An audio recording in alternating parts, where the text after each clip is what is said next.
So what's up guys, welcome to my YouTube channel. So आज की video में हम लोग बात करने वाले हैं किसी भी फुटेज को स्टेबलाइज कैसे करते हैं। इसके अलावा हम लोग कुछ और ऑप्शंस के बारे में देखेंगे ट्रैकिंग के, जो कि हमारे लास्ट वीडियो में बच गए थे। एंड बाय द वे, अगर आपने लास्ट वीडियो नहीं देखी है ट्रैकिंग के रिगार्डिंग, सो आप लोग देख सकते हैं। उसका लिंक आपको मिल जाएगा वीडियो के डिस्क्रिप्शन में।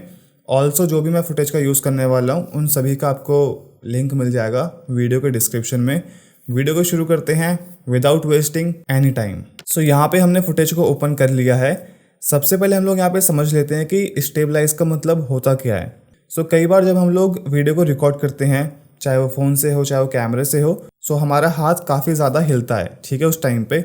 सो वीडियो में काफ़ी कुछ जर्क, अनवांटेड कैमरा मूवमेंट आ जाती है। सो इस अनवांटेड कैमरा मूवमेंट को फिक्स करने के लिए हम लोग यूज़ करते हैं स्टेबलाइज प्रोसेस, ठीक है। सो मैंने यहाँ पे क्लिक किया इस फुटेज के ऊपर एंड देन मैं यहाँ पे गया ट्रैकर के ऊपर। और अगर आपको यहाँ पे ट्रैकिंग के ऑप्शंस देखने को नहीं मिलते हैं, सो विंडोज़ में जाएंगे and then tracker. Got it. अब देखो हमारे पास यहाँ पे दो ऑप्शंस हैं, warp stabilizer and stabilize motion. इन दोनों के थ्रू हम लोग चीज़ों को स्टेबलाइज करते हैं। बट यहाँ पे डिफरेंस ये है, एक काम करता है ऊपर वाला ऑटोमेटिक, मतलब जैसे आप इस पर क्लिक करेंगे सो ये सारा कुछ ऑटोमेटिक करेगा, ठीक है। एंड जब आप क्लिक करेंगे स्टेबलाइज मोशन के ऊपर, सो आपको इसे मैन्युअली स्टेबलाइज करना पड़ेगा। Got it. अभी मैं आपको यहाँ पे पहले समझाता हूँ स्टेबलाइज मोशन एंड देन हम लोग आगे बढ़ेंगे वार्प स्टेबलाइजर की ओर। सो क्लिक करते हैं स्टेबलाइज मोशन के ऊपर एंड जैसे ही मैंने यहाँ पे क्लिक किया, वी कैन सी हमें यहाँ पे ट्रैक मोशन वाले फीचर मिल रहे हैं, ठीक है। अगेन अगर आपने प्रीवियस वीडियो को नहीं देखा है ट्रैक मोशन वाली, आप लोग देख सकते हैं, लिंक आपको मिल जाएगा वीडियो के डिस्क्रिप्शन में। अब आप लोग यहाँ पे एक चीज़ देख लो, अगर मैं यहाँ पे क्लिक करता हूँ ट्रैक टाइप के ऊपर, सो अभी स्टेबलाइज सेलेक्ट है। आइदर आप लोग यहाँ पे स्टेबलाइज मोशन में क्लिक करेंगे, सो ये स्टेबलाइज में ऑटोमेटिकली आ जाएगा। अदरवाइज आप लोग यहाँ पे ट्रैक मोशन के ऊपर क्लिक करने के बाद इसे यहाँ से चेंज कर सकते हैं। इसका और इसका मतलब एक ही है। Got it. सो हमें यहाँ पे एक बॉक्स यहाँ पे देखने को मिल रहा है।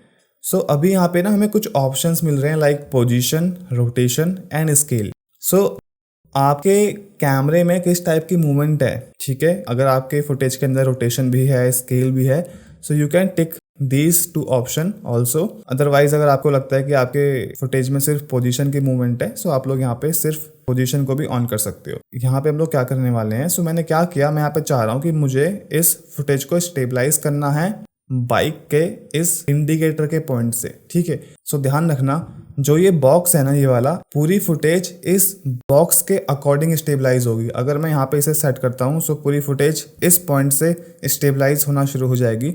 एंड अगर मैं इस बॉक्स को यहाँ पे रखता हूँ, सो पूरी फुटेज यहाँ से स्टेबलाइज होना शुरू हो जाएगी। Got it. इसीलिए इसको बोलते हैं मैनुअल प्रोसेस। अब मैंने क्या किया, मैं यहाँ पे पहले फर्स्ट फ्रेम पे आता हूँ और मैं यहाँ पे गया और मेक श्योर करना गाइस उस वाले पॉइंट को लेना जिस पॉइंट में अच्छा एक कॉन्ट्रास्ट हो।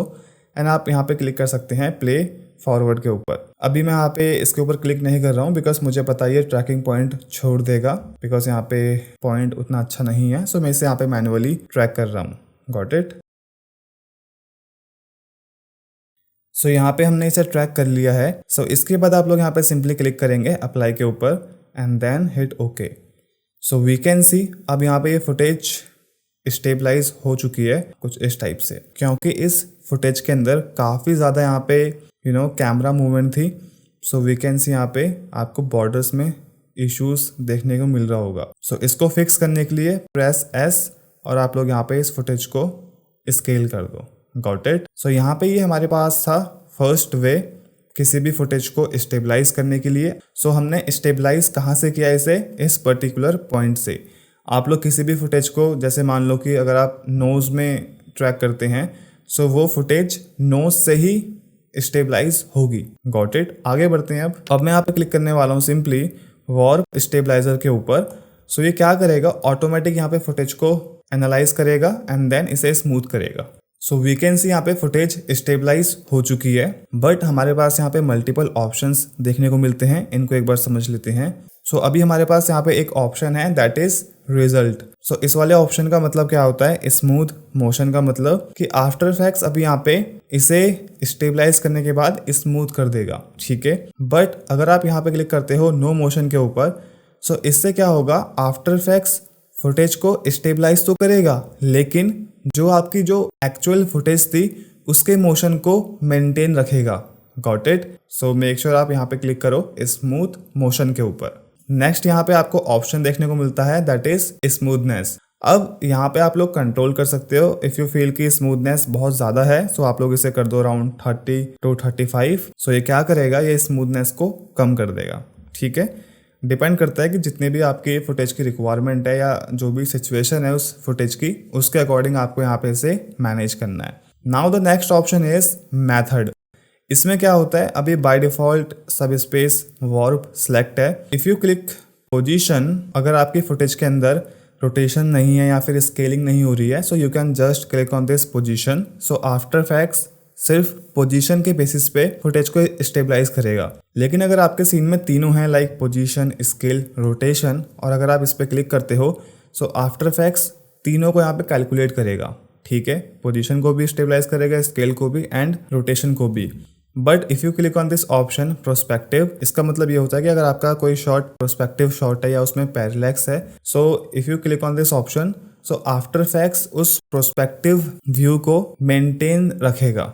Got it. नेक्स्ट यहाँ पे बढ़ते हैं आगे, दैट इज सब स्पेस वार्प। अब देखो सब स्पेस वार्प में क्या होता है ना, अगर आपके फुटेज में थोड़ी बहुत मूवमेंट है, लाइक थोड़ी सी पोजीशन चेंज है, हल्का सा स्केल, हल्का सा रोटेशन है, a minor kind of changes, so by default after effects आपको स्पेस वार्प प्रोवाइड करता है। इसमें क्या होता है, ये थोड़ा फास्टली वर्क करता है, बट किसी कॉम्प्लेक्स सीन में अगर आप इसे यूज करते हैं सो हो सकता है कि आपको उतने अच्छे रिजल्ट ना मिले in compare to like position, scale, rotation.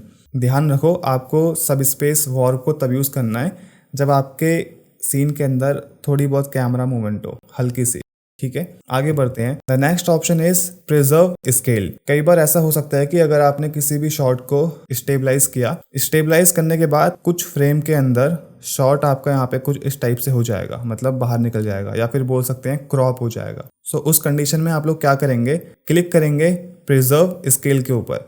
जैसे ही आप क्लिक करेंगे सो जो भी ये बॉर्डर्स का जो इशू होगा ना, आफ्टर इफेक्ट्स इसे ठीक कर देगा। Got it. अब हमें यहाँ पे ऑप्शन देखने को मिलता है बॉर्डर्स, एंड देन जाएंगे फ्रेमिंग के अंदर और हमें यहाँ पे मल्टीपल चीजें यहाँ पे देखने को मिल रही है। If I click on this stabilize only, so इससे क्या होगा ना, आफ्टर इफेक्ट्स जो भी यहाँ पे स्टेबलाइज करने के बाद जो भी एक्चुअल यहाँ पे इसका फुटेज होगी वो प्रोवाइड करेगा। नाउ वी कैन सी यहाँ पे जो भी इसके बॉर्डर्स हैं वो इसने फिक्स नहीं करे। But if you click on this stabilize and crop, so After Effect क्या करेगा, स्टेबलाइज तो करेगा बट इसे इक्वली क्रॉप कर देगा। नाउ वी कैन सी यहाँ से इक्वली क्रॉप है, यहाँ से इक्वली क्रॉप है, ऊपर से नीचे से, ठीक है। The next option is stabilize crop auto scale. जैसे मैं यहाँ पे क्लिक करूंगा ये स्टेबलाइज भी करेगा, ये क्रॉप भी करेगा और इसे ये ऑटोमेटिकली फिट कर देगा हमारी स्क्रीन के अकॉर्डिंग, कुछ इस टाइप से, ठीक है। नेक्स्ट ऑप्शन यहाँ पे ये है स्टेबलाइज सिंथेसाइज एजेस। इसमें क्या होगा ना, आफ्टर इफेक्ट्स क्या करेगा, जैसे मान लो अभी यहाँ पे ये स्टेबलाइज हो रहा है, जैसे मान लो कॉर्नर्स पे यहाँ पे कुछ बॉर्डर्स यहाँ पे छूट जाते हैं कुछ इस टाइप से। सो आफ्टर इफेक्ट्स इन फ्रेम्स को ना फिल करने की कोशिश करेगा। एग्जांपल के तौर पे मैं यहाँ पे गया एडवांस में और जैसे ही मैंने यहाँ पे इसे किया सिंथेसाइज एज, सो यहाँ पे हमें कुछ ऑप्शंस देखने को मिलते हैं। ये ऑप्शंस आपको यहाँ पे देखने को नहीं मिलेंगे क्रॉप वाले फीचर में, ये ऑप्शंस आपको सिर्फ मिलेंगे सिंथेसाइज एज के अंदर। नाउ अगर मैं यहाँ पे इसे करता हूँ 0, सो वी कैन सी यहाँ पे इतना एरिया में यहाँ पे खाली यहाँ पे देखने को मिल रहा है। अगर मैं और आगे बढ़ता हूँ, नाउ सी, सो ये ऑप्शन क्या करेगा, जैसे मैं यहाँ पे इसकी वैल्यू को इंक्रीज करता हूँ ना सिंथेसाइज की लाइक 0.1, सो ये इन फ्रेम्स को आगे शिफ्ट कर रहा है, ठीक है। और आप लोग यहाँ पे इसे फेदर भी कर सकते हो कुछ इस टाइप से, नाउ सी, ठीक है। 0 करने में क्या होगा, कुछ इस टाइप से, एंड देन 10, ठीक है। ऐसे आप लोग यहाँ पे इसे कर सकते हो 0.5, सो ये इसे प्रॉपर फिल कर देगा, मतलब ब्लेंड कर रहा है एक तरीके से। सो आप लोग यहाँ पे इसे करो stabilize crop and auto scale, and you can also do one thing, जो भी आपकी नीड होती है उसके अकॉर्डिंग आप लोग यहाँ पे इसे सिलेक्ट कर सकते हैं।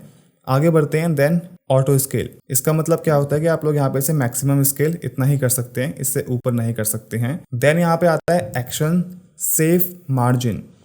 अगर आप लोग यहाँ पे क्लिक करते हैं देन आपको यहाँ पे एक ऑप्शन मिलता है देखने को, that is title action save. So यहाँ पे आपको कुछ इस टाइप से ग्रिड देखने को मिलेगी। एंड अगर मैं यहाँ पे एक्शन सेव मार्जिन को इंक्रीज करता हूँ सो ये इस ग्रिड से और अंदर नहीं जाएगा। सो इसका मतलब ये होता है कि जितने भी ब्रॉडकास्ट मीडिया चैनल्स होते हैं ये उन सब में कुछ इस टाइप से दिखेगा, मतलब ये इस पर्टिकुलर ग्रिड से और अंदर नहीं जाएगा। Got it? ये एक तरीके से एक मार्जिन सेट कर दिया है। सो यहाँ पे हमें नेक्स्ट ऑप्शन मिलता है विच इज डिटेल एनालिसिस। इसका मतलब ये होता है कि अगर आपके सीन में बहुत कॉम्प्लेक्स मोशन है सो उस टाइम पे आप लोग यहाँ पे इसे टिक कर सकते हैं। सो इसे टिक करने से क्या होगा, ये इसे और भी डिटेल में एनालिसिस करेगा। Got it? एंड देन आप यहाँ पे नेक्स्ट ऑप्शन देख सकते हैं विच इज फास्ट एनालिसिस। ये बाय डिफॉल्ट टिक रहता है, सो ये थोड़ी सी स्पीड को और बढ़ा देता है। So now we can see यहाँ पे कुछ इस टाइप से स्टेबलाइज कर देगा। सो नेक्स्ट ऑप्शन हमारे पास यहाँ पे है रोलिंग शटर रिपल। इसका मैंने कभी इतना पर्सनली यूज नहीं किया, जहां तक कि मैंने इसके बारे में पढ़ा था इसका यूज CMOS कैमरा के लिए होता है। सो जो भी उस टाइप के कैमराज होते हैं सो उनका जो डिस्टॉर्शन होता है ये उनके लिए अच्छा वर्क करता है, बट मैंने पर्सनली कभी इसका इतना यूज नहीं किया। The next option is crop less smooth. इससे क्या होता है कि आप लोग यहाँ पे डिफाइन कर सकते हो कि आपको स्मूथ ज़्यादा चाहिए या फिर आपको क्रॉप ज़्यादा चाहिए। ठीक है, सो कुछ इस टाइप से आप लोग इसे चेंज कर सकते हो। अगर मैं यहाँ पे इसे कम कर दूंगा सो वी कैन सी इसका क्रॉप में इम्पैक्ट हो रहा है, और अगर मैं यहाँ पे इसे इंक्रीज कर दूंगा सो वी कैन सी यहाँ पे स्मूथ में इम्पैक्ट हो रहा है। ठीक है, सो आप लोग यहाँ पे अगेन इसे अपने अकॉर्डिंग सेट कर सकते हैं। सो यहाँ पे कुछ ऑप्शंस ऑफ हैं, सो इन्हें ऑन करने के लिए यहाँ पे जाओ। सो वी कैन सी यहाँ पे हमें ऑप्शन देखने को मिलेंगे। सो ये ऑप्शंस हमने ऑलरेडी यहाँ पे देख लिए थे। सो नेक्स्ट ऑप्शन हमें यहाँ पे मिलता है ऑब्जेक्टिव। इसमें बाय डिफॉल्ट सिलेक्ट स्टेबलाइज। इसका मतलब ये नॉर्मली फुटेज को स्टेबलाइज करता है एंड उसके मोशन को स्मूथ करता है। एंड इसके नीचे आपको दो ऑप्शंस और मिलते हैं, that is reversible stabilization and reverse stabilization. अगर आप इस पर क्लिक करते हैं सो ये क्या करता है, ये जो भी इसका मोशन है इसको रिवर्स करता है, बट पर्सनली मैंने यहाँ पे कभी इसका इतना यूज किया नहीं है। इसने यहाँ पे जो भी इसका मोशन था उसे यहाँ पे रिवर्स कर दिया है कुछ इस टाइप से। The next option is apply motion to target. इसमें क्या होता है, फॉर एग्जाम्पल मैंने यहाँ पे एक टेक्स्ट यहाँ पे लिया लाइक VFX, इसके बाद मैं यहाँ पे गया एंड देन मैंने क्या किया, यहाँ पे सिलेक्ट किया इस लेयर को। सो अब क्या होगा ना, जो भी इस फुटेज का मोशन होगा वो इस टेक्स्ट में ट्रांसफर हो जाएगा कुछ इस टाइप से। नाउ से ठीक है, सो अगर मैं यहाँ पे क्लिक करता हूँ apply motion to target over original, so अभी क्या होगा, ये फुटेज को भी शो करेगा एंड देन ये जो टेक्स्ट है ये भी साथ में मूव करेगा कुछ इस टाइप से। We can see. ठीक है, आप लोग यहाँ पे कोई फुटेज को अप्लाई कर सकते हैं। सो मैं यहाँ पे इसे कर रहा हूँ अभी स्टेबलाइज। सो नेक्स्ट पॉइंट यहाँ पे हमें मिलता है शो ट्रैक पॉइंट्स। क्लिक करेंगे सो यहाँ पे आफ्टर इफेक्ट्स आपको पॉइंट्स यहाँ पे शो करेगा जो भी आफ्टर इफेक्ट्स ट्रैक करते वक्त क्रिएट करता है। ठीक है, इसका हमें यहाँ पे उतना काम नहीं है। सो लास्ट यहाँ पे आपको ऑप्शन मिलता है हाइड वार्निंग बैनर। सो जो भी आपको यहाँ पे वार्निंग्स आती है अगर आप इस पे क्लिक करोगे सो ये आपको शो नहीं करेगी। ठीक है, सो यहाँ पे कुछ इस टाइप से काम करता है वार्प स्टेबलाइजर एंड ऑलमोस्ट मैंने आपको यहाँ पे सारी प्रॉपर्टीज़ को समझा दिया है। सो जो भी प्रॉपर्टीज़ आपको रिक्वायर्ड होती है एज पर द फुटेज आप लोग यूज़ कर सकते हैं। अब बढ़ते हैं आगे। सो हमने यहाँ पे एक फुटेज को यहाँ पे कुछ इस टाइप से ओपन कर लिया है और मैंने यहाँ पे क्लिक किया ट्रैक मोशन के ऊपर, और ट्रैक मोशन में क्लिक करने के बाद यहाँ पे आपको ऑप्शंस मिलते हैं parallel corner pin and prospective corner pin. ऊपर के दो ऑप्शंस हमने सीख लिए। सो अभी मैं यहाँ पे क्लिक कर रहा हूँ पैरेलल कॉर्नर पिन के ऊपर। देखो ये दो ऑप्शन ना ऑलमोस्ट सेम होते हैं, this parallel corner pin and prospective corner pin. बस इसमें फ़र्क क्या होता है ना, पैरेलल में क्या होता है कि जो ये पॉइंट्स होते हैं ये एक साथ यहाँ पे मूव करेंगे। ठीक है, बट इन पॉइंट को आपको कब यूज़ करना है, जब आपका सरफेस फ्लैट हो। ठीक है, इस कंडीशन में जैसे मान लो कि मुझे यहाँ पे कुछ ऑब्जेक्ट लगाना है इस पेप्सी बॉटल के ऊपर, अगर मैं यहाँ पे इन पॉइंट्स को यहाँ पे लेके जाता हूँ सो ये सही से वर्क नहीं करेंगे। क्यों? क्योंकि यहाँ पे जो ये सीन है ये प्रोस्पेक्टिव में है, बट यहाँ पे जो ये हमने यहाँ पे जो ट्रैकर ले रखा है दैट इज पैरेलल ट्रैकर। ठीक है, सो ये प्रॉपर तरीके से वर्क नहीं करेगा। इवन यहाँ पे इसका ये वाला पॉइंट मूव भी नहीं करेगा क्योंकि ये पॉइंट्स अटैच हैं इसके बाकी पॉइंट के साथ। सो इस वाले ट्रैकर को आपको तब यूज़ करना है जब आपके सीन में कोई फ्लैट सरफेस है। Got it. नाउ इस कंडीशन में हम लोग यूज करेंगे प्रोस्पेक्टिव कॉर्नर पिन। क्लिक करो यहाँ पे, सो ये कन्वर्ट हो जाएगा प्रोस्पेक्टिव में। एंड देन आप लोग सिंपली यहाँ पे जाओ और इसे आप सिंपली यहाँ पे कुछ इस टाइप से आप इसे सेट कर सकते हैं, कुछ इस टाइप से, कुछ इस टाइप से, ठीक है। एंड देन क्लिक करो यहाँ पे प्ले फॉरवर्ड के ऊपर। सो कुछ इस टाइप के काम के लिए आप लोग यूज़ कर सकते हैं मोका प्रो।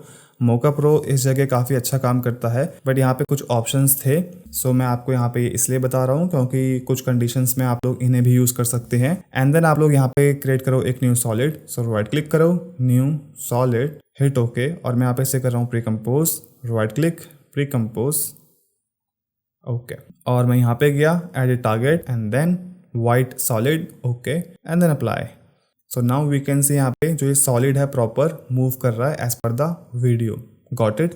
सो ये काम होता है, आप लोग इसे यूज़ कर सकते हैं स्क्रीन रिप्लेस करने के लिए, कोई बैनर रिप्लेस करने के लिए। अब मैं यहाँ पे इसके आइज को क्लोज कर रहा हूँ एंड देन मैं यहाँ पे गया और लास्ट यहाँ पे ऑप्शन आपको मिलता है दैट इज रॉ। अगर मैं यहाँ पे क्लिक करता हूँ लेट सपोज, और मैं यहाँ पीछे गया फर्स्ट फ्रेम पे, और जैसे मान लो कि मुझे यहाँ पे किसी पॉइंट को ट्रैक करना है कुछ इस टाइप से, ठीक है, इस वाले पॉइंट को मैं ट्रैक करने वाला हूँ। सो इससे देखना क्या होगा, मैं यहाँ पे क्लिक करता हूँ प्ले के ऊपर। अब आप लोग यहाँ पे एक चीज़ नोटिस करो, जैसे ही मैंने यहाँ पे से क्लिक किया रॉ के ऊपर, सो हमें यहाँ पे और अदर ऑप्शंस देखने को नहीं मिल रहे हैं, जस्ट लाइक रोटेशन, स्केल।